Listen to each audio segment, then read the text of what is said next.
No princípio, a Terra, a desterritorializada, a classe área, a molécula gigante, era um corpo sem órgãos. Era uma terra sem forma, atravessada por matérias instáveis, não formadas, fluxos em todos os sentidos, intensidades livres ou singularidades nômades, partículas loucas ou transitórias. Deus disse. E houve estratificação.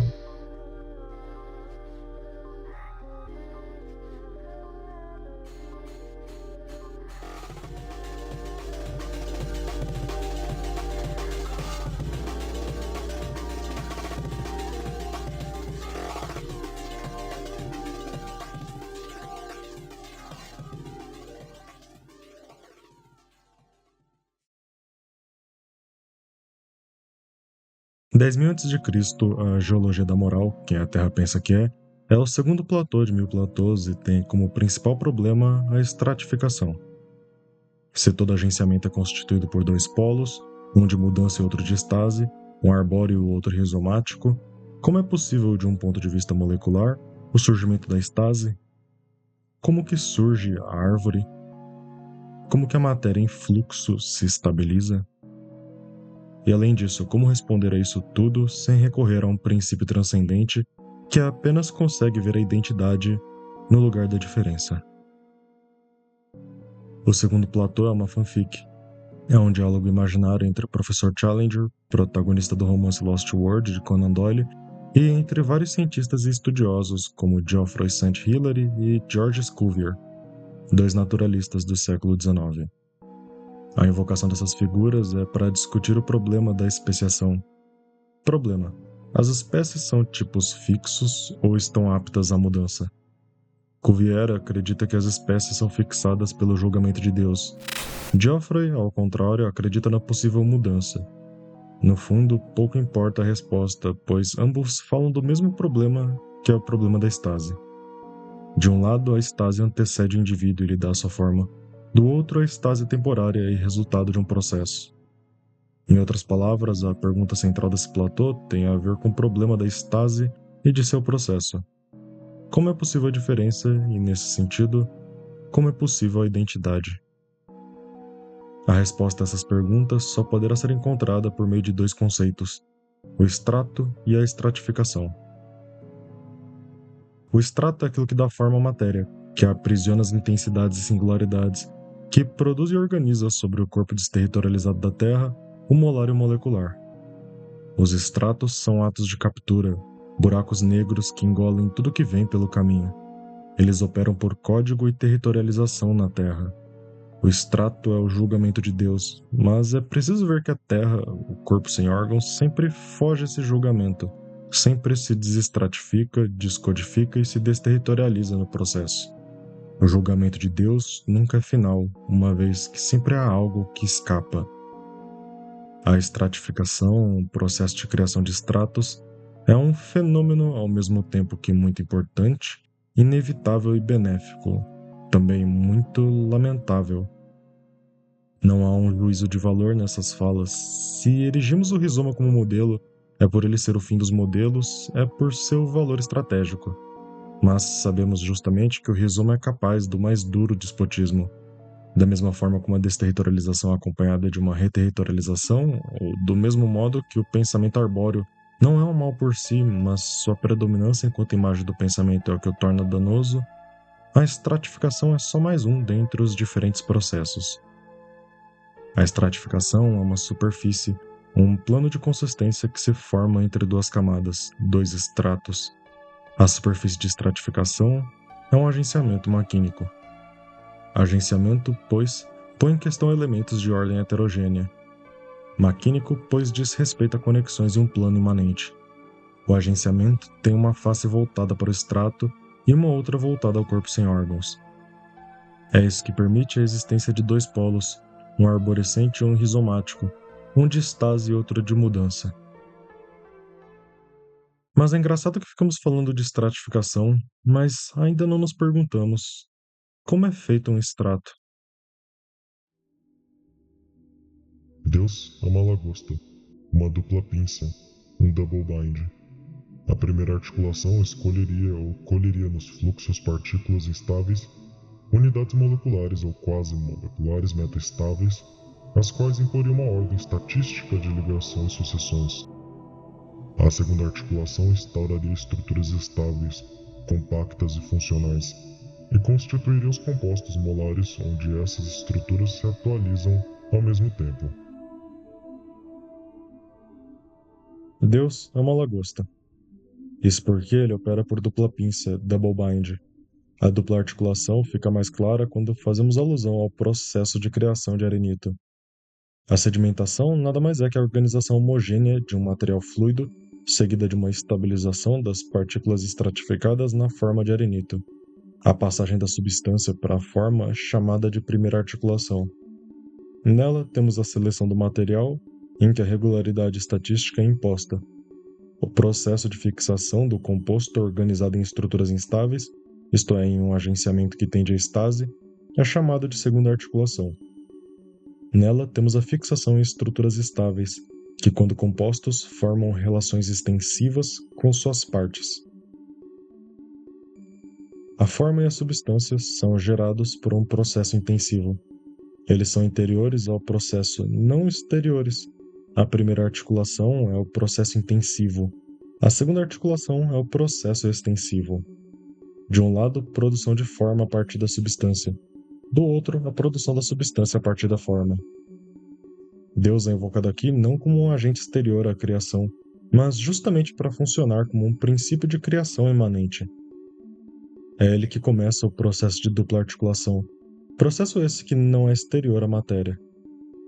No fundo, o Deus da dupla articulação é o Deus de Spinoza, Deus que vai contra o credo da criação divina.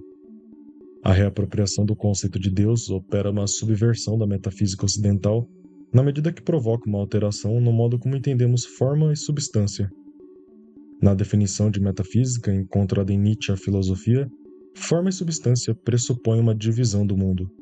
Enquanto que a forma é aquilo que se impõe à matéria e é ontologicamente distinta desta, a substância, por outro lado, seria aquilo que garantiria a estabilidade das coisas, seria o ser que nunca muda.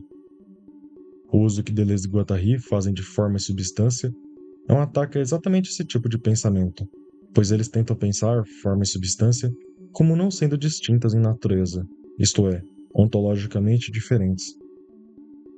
Mas como trabalhar com conceitos de forma e substância de modo a 1. Garantir a mudança e 2. Insistir na imanência do processo? Challenger sentiu-se ofendido e preferiu citar seu amigo, dizia ele, o geólogo dinamarquês espinosista Rigenslev, o príncipe sombrio descendente de Hamlet, que também trabalhava com linguagem, mas para justamente desprender sua estratificação. Rigenslev tinha conseguido elaborar uma grade com as noções de matéria, conteúdo e expressão, forma e substância. Esses eram os strata, dizia Rigenslev. Ora, essa grade já tinha a vantagem de romper a dualidade forma-conteúdo, pois havia tanto uma forma de conteúdo quanto uma forma de expressão. Os inimigos de Rigenslev só viam nisso uma maneira de rebatizar as noções desacreditadas de significado significante. Mas a coisa não era bem assim. Independentemente do próprio Rigenslev, a grade tinha um outro alcance. A estratificação parece um termo da geologia, mas a referência original é da linguística de Rigenslev. O extrato rompe com a dualidade forma-conteúdo, tão característico do significante-significado do estruturalismo e da psicanálise, pois ele possui um outro alcance. Alcance este que remete ao exterior, ao não humano, a capacidade da linguística de Rigenslev de analisar semióticas assignificantes. Um extrato a duplas pinças por toda parte, double binds, lagostas por toda parte, em todas as direções, uma multiplicidade de articulações duplas que ora atravessam a expressão, ora o conteúdo. A primeira e a segunda articulação correspondem à distinção entre conteúdo e expressão. Se antes esses dois movimentos podiam ser caracterizados pela passagem do molecular ao molar, agora temos uma relativização e uma dinamização no seio da estratificação. A distinção entre conteúdo e expressão é real, mas ela também é relativa, na medida que a expressão de um conteúdo pode vir a ser conteúdo de uma nova expressão, como é o caso do arenito, que, primeiramente, é uma seleção e organização de fluidos que, depois de estabilizarem uma estrutura e formarem conexões extensivas, podem vir a ser usados na construção de uma parede. Nesse caso, o arenito em si passará por uma seleção e organização, de modo que ele será reestruturado em uma nova configuração extensiva. A estratificação é um modelo para explicar tanto a mudança quanto a estase, com o foco primário na unidade do segundo elemento. É responder ao problema: o que garante a unidade e a diversidade de um dado extrato? O extrato pode ser tanto um arenito sólido e resistente quanto um anel de fumaça delicado e passageiro. Todo extrato requer uma dupla articulação. Porém, como explicar os diferentes extratos sem cair em um essencialismo? Sem voltarmos a um antigo esquema metafísico?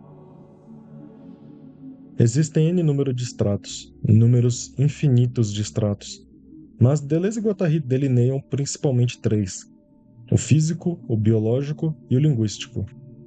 A diferença entre eles se justifica pragmaticamente. Por exemplo, uma coisa que fundamentalmente marca o extrato biológico, que não se vê presente no extrato físico, é a vida, a capacidade de reprodução. A vida é o resultado da seleção e organização de um dado conteúdo do extrato orgânico. Pode-se argumentar que o diferencial é isso, porém o que significa dizer que falta vida ao extrato físico? Afinal, qual sua especificidade? Tudo tem a ver com a máquina abstrata e com o modo como o conteúdo e a expressão desses extratos se relacionam entre si. A diferença na estratificação se dá em referência à máquina abstrata, se dá nas diferentes relações possíveis entre o conteúdo e a expressão. A máquina abstrata é o processo de dupla articulação. Ela não é a mesma coisa que um extrato, mas habita o extrato. Ela habita o extrato, pois ela não pré-existe nem transcende ele. Mas, pelo contrário, a máquina abstrata é constituída pelo extrato. O extrato, o agenciamento e a máquina abstrata são diferentes, mas habitam o mesmo plano de consistência. Se por outro lado considera-se plano de consistência, percebe-se que ele é percorrido pelas coisas e signos mais heteróclitos. Um fragmento semiótico avizinha-se de uma interação química, um elétron percute uma linguagem, um buraco negro capta uma mensagem genética, uma cristalização tem uma paixão, a vespa e a orquídea atravessam uma letra. Não é como um elétron, como uma interação. O plano de consistência é a abolição de qualquer metáfora. Tudo que consiste é real. São elétrons em pessoa, buracos negros verdadeiros, orgânicos em realidade, sequências de signos autênticos, só que eles são arrancados de seus estratos, desestratificados, descodificados, desterritorializados, e é isso que permite sua vizinhança e sua mútua penetração no plano de consistência. Uma dança muda. O plano de consistência ignora as diferenças de nível, as ordens de grandeza e as distâncias. Ignora qualquer diferença entre o artificial e o natural. Ignora a distinção dos conteúdos e das expressões, assim como das formas e substâncias formadas, que só existem pelos estratos e em relação aos estratos. O grosso desse platô vem da discussão do extrato biológico-linguístico. Em suma, podemos estender o problema desse platô como uma resposta ao problema metodológico introduzido com a noção de rizoma. Como pensar sobre um mesmo plano coisas das mais variadas formas? Como pensar a diferença entre pedras, animais e a linguagem sobre uma mesma cadeia significante? A justificativa do projeto é pragmática. Se por um lado temos um pensamento estável e seguro, garantido pela imagem dogmática do pensamento, pelo pensamento da identidade, pela representação, por outro, esse pensamento é incapaz de pensar a mudança e a diferença, como também é incapaz de estabelecer relações entre seus diferentes seres. Se as coisas diferem em natureza, é sempre preciso buscar o meio, o intermediário entre as formas. Porém, se isso é verdade, se há uma diferença de natureza entre as coisas, estamos condenados a irmos sempre atrás do intermediário, sem perceber que com isso a única coisa que fazemos é atestar a irredutibilidade da forma, cingindo o mundo no processo. O que diferencia o extrato orgânico do extrato físico é sua capacidade de reprodução. Os agenciamentos do extrato físico são capazes de crescimento e desenvolvimento, mas não de reprodução. O extrato orgânico funciona por transdução. Se dá num processo de transferência do material genético estranho por um vírus em um dado organismo. Se por um lado a indução apenas funciona na superfície, a transdução, por outro lado, organiza o interior e o exterior de um dado objeto. O material transduzido é replicado através da reprodução genética. O extrato orgânico produz unidade e diversidade através da separação do conteúdo da expressão. É como se, em um sentido, nesse extrato, a expressão fosse independente do conteúdo. Isso fica evidente quando comparamos a máquina abstrata do extrato físico com a do orgânico. A cor do arenito é vermelho e isso é determinado casualmente por uma certa quantidade de óxido de ferro. A cor dos olhos de um bebê é quase que aleatória em um certo sentido. A cor do olho é uma expressão do código genético, mas uma expressão combinatória, cujo resultado beira o imprevisível. A independência da expressão é o que permite a maior possibilidade de desterritorialização no extrato orgânico, e é o que permite a evolução. Darwin fez duas contribuições fundamentais para a ciência da multiplicidade. Ele substitui os tipos por populações, fazendo da espécie um agregado temporário e estatístico. E os graus de diferença da espécie são substituídos por relações diferenciais. Essas duas contribuições dizem respeito ao problema do desenvolvimento de uma espécie a outra. As características de uma dada espécie serão estatisticamente agrupadas em um ponto estável, que formará o centro dessa nova população. Nas margens dessa população estarão os membros cuja característica possuem uma certa diferença, uma relação diferencial em relação às características do centro. Um bom exemplo disso é a cor das mariposas na Inglaterra industrial, que passaram de brancas para cinza por conta da mudança em seu habitat causado pela poluição da indústria. O que podemos tirar do extrato orgânico é que as populações nunca já vêm formadas. Não há pré-formação. Assim como um traço pode surgir simultâneo a outros traços, toda uma população pode ser dizimada nesse processo. Há tentativas simultâneas de amalgamento ao redor de um dado estado estável. A evolução funciona por atrito, não por teleologia. Tentativa, experimentação e erro. Tanto que, enquanto no extrato físico podemos dizer que um corpo cresce tridimensionalmente, como no exemplo do cristal, no extrato orgânico temos um destacamento da linha de expressão, de tal modo que é possível falarmos de uma linha de descendência, isto é, uma linha que se destaca de uma população e que é capaz de produzir novas populações com base em mutações periféricas. Mas qual a diferença entre genealogia e geologia? E o que esse platô tem a ver com a moral? O rizoma é uma antigenealogia. Isso porque, se formos olhar pelo extrato orgânico, na genealogia não há espaço para a transdução, para o desvio genético, para uma comunicação transversal entre espécies distintas. Uma genealogia não consegue compreender um gato com DNA de babuíno. E isso tem a ver com o problema da memória. A memória registra traços, guarda essências. O sujeito ideal, em Deleuze e Guattari, é um sujeito sem memória na medida que é através da memória que é possível operar o castigo, a responsabilidade, o fardo de ter memórias. A geologia da moral é uma extensão ao invés de uma crítica ao trabalho de Nietzsche. Em Genealogia da Moral, Nietzsche argumenta que os moralistas invertem a balança ao considerarem os conceitos de bem e mal como sendo constantes universais durante a história. Raciocina-se de ponta cabeça, pois tomamos esses conceitos, assim como outros, como utilidade e responsabilidade, como sendo dados naturais, sendo que eles possuem uma história. Em que condições esses termos morais surgiram? A genialidade de Nietzsche, em seu trabalho filológico, é atribuir a um conjunto de valores morais a possibilidade deles remeterem à saúde e doença de uma dada população. Pois o que significa em uma dada sociedade o surgimento e a predominância de tais valores?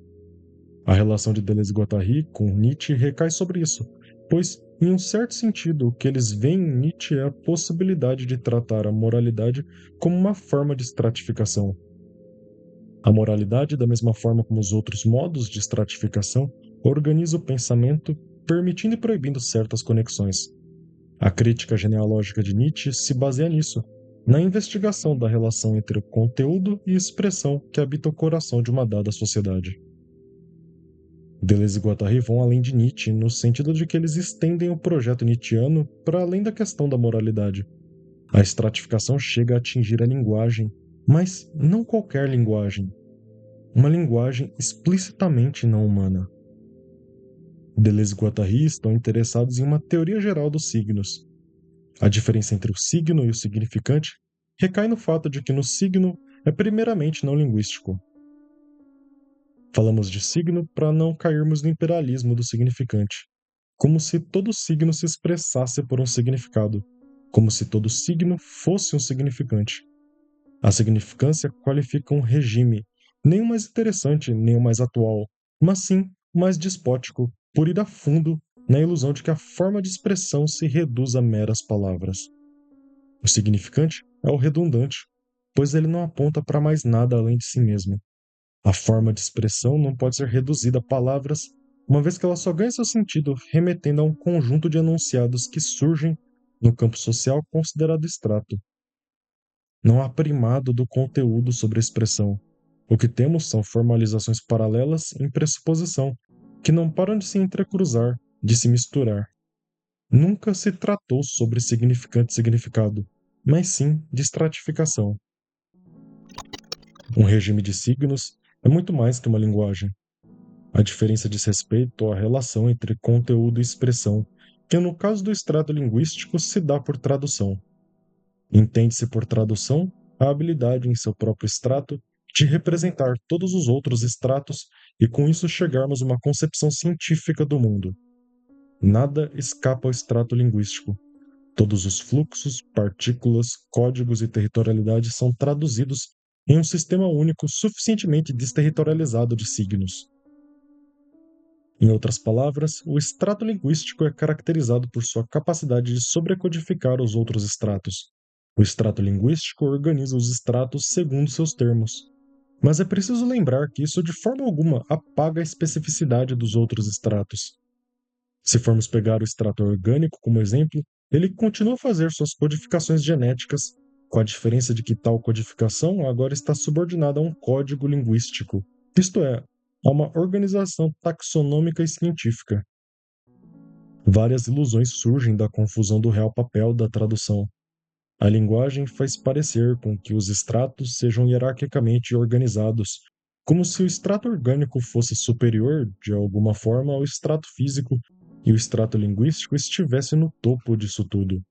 A sobrecodificação da linguagem faz parecer que haja necessidade de uma mediação, como se todo conhecimento precisasse reportar à linguagem, antes de ser conhecimento da coisa.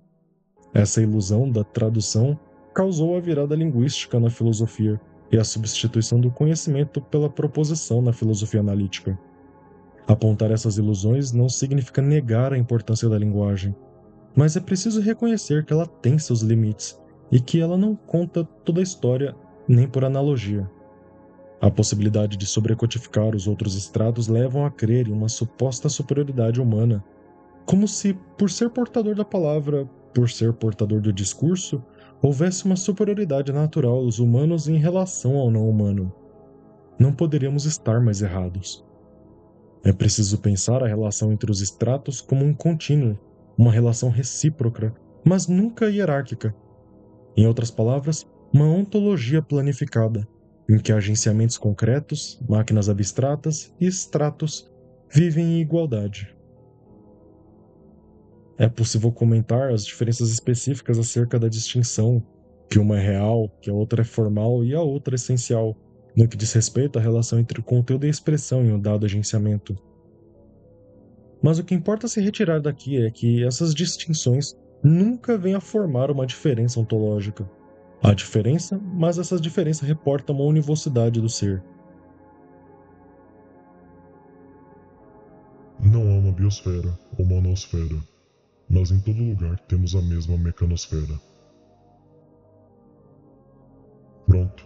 estava acabado. Só mais tarde tudo aquilo tomaria um sentido concreto. A dupla máscara articulada tinha se desfeito, mas também as luvas e a túnica de onde escorriam líquidos, com seu percurso fugídio, pareciam correr os estratos da sala de conferência, cheia das fumaças do olíbano e forrada de papel com estranhos desenhos. Desarticulado, desterritorializado, Challenger murmurava que levava a terra consigo. Partia para o mundo misterioso, seu jardim venenoso. Ninguém tinha ouvido o resumo e ninguém tentava reter Challenger. Challenger, ou o que dele restava, precipitava-se lentamente para o plano de consistência, seguindo uma trajetória bizarra que nada mais tinha de relativo. Tentava deslizar para dentro do agenciamento que servia de porta giratória, espécie de relógio de partidos, com tic-tac intensivo, ritmos conjugados que martelavam o absoluto. A silhueta, um movimento singular na direção do relógio em forma de caixão que tic-taqueava seu ritmo anormal e cósmico. A silhueta tinha agora alcançado o misterioso relógio, e os espectadores viram, através de densas fumaças, uma indistinta garra negra arranhando a grande porta coberta de hieróglifos. O toque da garra provocou um estranho tilintar. A silhueta entrou então na arca em forma de caixão e fechou a porta atrás de si. O tic-tac anormal recomeçou, martelando o negro ritmo cósmico que está na base da abertura de todas as portas ocultas. A mecanosfera ou risosfera.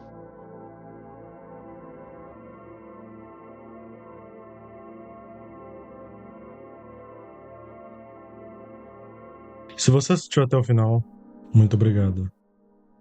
Esse vídeo não seria possível sem o oferecimento de Egghead, Nano Moura 24, Guilherme Sauresig, Toji, Dueso de Olinda, Vinícius Marques Pimenta, Heitor Stangerlin Araújo e Matheus Neto. Fiquei com preguiça de bolar um tema, então dessa vez o tema foi livre.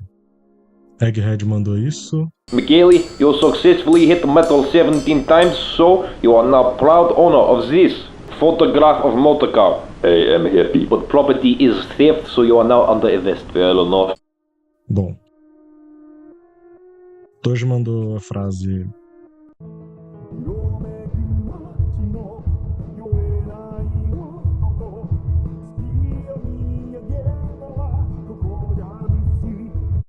e Heitor mandou: esse livro de Nietzsche é bom demais. E o leiam, elogiou o humor do Badiou. Capta-te pegando tira de EMS nesse. É isso, pessoal. Se você quer sua mensagem lida no final do vídeo, o link tá na descrição e é só doar qualquer quantia acima de R$3 e você não ferir nenhum direito humano que eu leio sua mensagem. Você sabia que temos uma campanha de financiamento coletivo no Apoia-se? O Agenciamento Coletivo Esquizofia é um fundo de financiamento contínuo, cujo dinheiro é utilizado para a melhoria da qualidade dos vídeos e para pagar as minhas despesas. Doando qualquer quantia, seu nome aparece no final do vídeo e acima de R$3 eu leio sua mensagem. É isso, se gostou do vídeo deixa um like, compartilhe, comente. Realmente, muito obrigado.